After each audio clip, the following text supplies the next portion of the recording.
আজি নিখিলবা ছাত্ৰ সন্থাৰ ৪৫ সংখ্যক প্ৰতিষ্ঠা দিৱস মই অংশগ্ৰহণ কৰি ভাল লাগিল, কাৰণ যেটো ছাত্ৰ সংগঠনত মই প্ৰায় ২৫ বছৰ মই সময় দিছিলোঁ।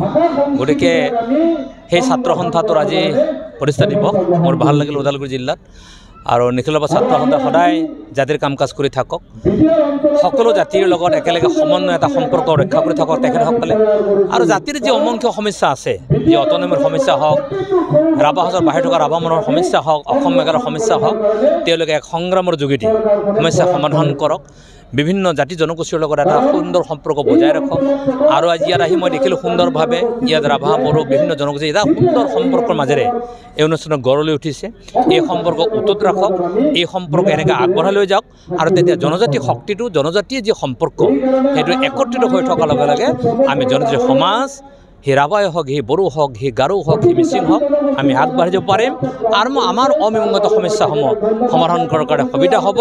আৰু নিখিলবা ছাত্ৰ সন্থাৰ যি দাবী 2026 আগত 6 শিডিউল, তাৰ আগত ডেভেলপমেণ্ট কাউন্সিল, ভাষা ইমপ্লিমেণ্ট 2025 এপ্ৰিলৰ পৰা আৰম্ভ হ'ব, এনেবোৰ সমস্যা সমাধান হওক। তাৰ কাৰণে নিখিলবা ছাত্ৰ সন্থাই সুন্দৰভাৱে কাম কাজ কৰক, আৰু নিখিলবা ছাত্ৰ সন্থাৰ মই দীৰ্ঘায়ু কামনা কৰিলোঁ। স্যাৰ মানৱ গঢ়ি উঠাত আপোনাৰ কি গঢ় লোৱাত মই নিশ্চয় প্ৰকাশ কৰিম। আজি তাৰ ইতিমধ্যে আমি টেলেণ্ট 20 আমি আৰম্ভ কৰিছোঁ।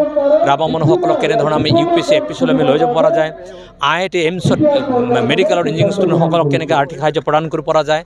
আৰু আমি এৱাৰনেছ কেম্পেইন এটা কৰাই আছোঁ, কি ধৰণে শিক্ষাটো নহ'লে কেনেকৈ মানুহ দুৰ্বল হৈ যায়, শিক্ষাটো হোৱাৰ লগে লগে মানুহ কেনেকৈ সাহসী হয়, কেনেকৈ আগবাঢ়ি পৰা যায়, তাৰ এক পৰিৱেশ, তাৰ পৰিস্থিতি আমি ৰাখিছোঁ। পৰিকল্পনা আছে, সেই পৰিকল্পনাসমূহ নিখিলবা ছাত্ৰ সন্থাৰ লগত একেলগে আমি লগ লৈ কাম কাজখিনি কৰি আহিছোঁ।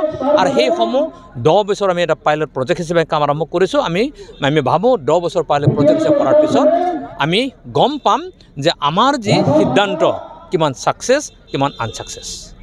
Thank U.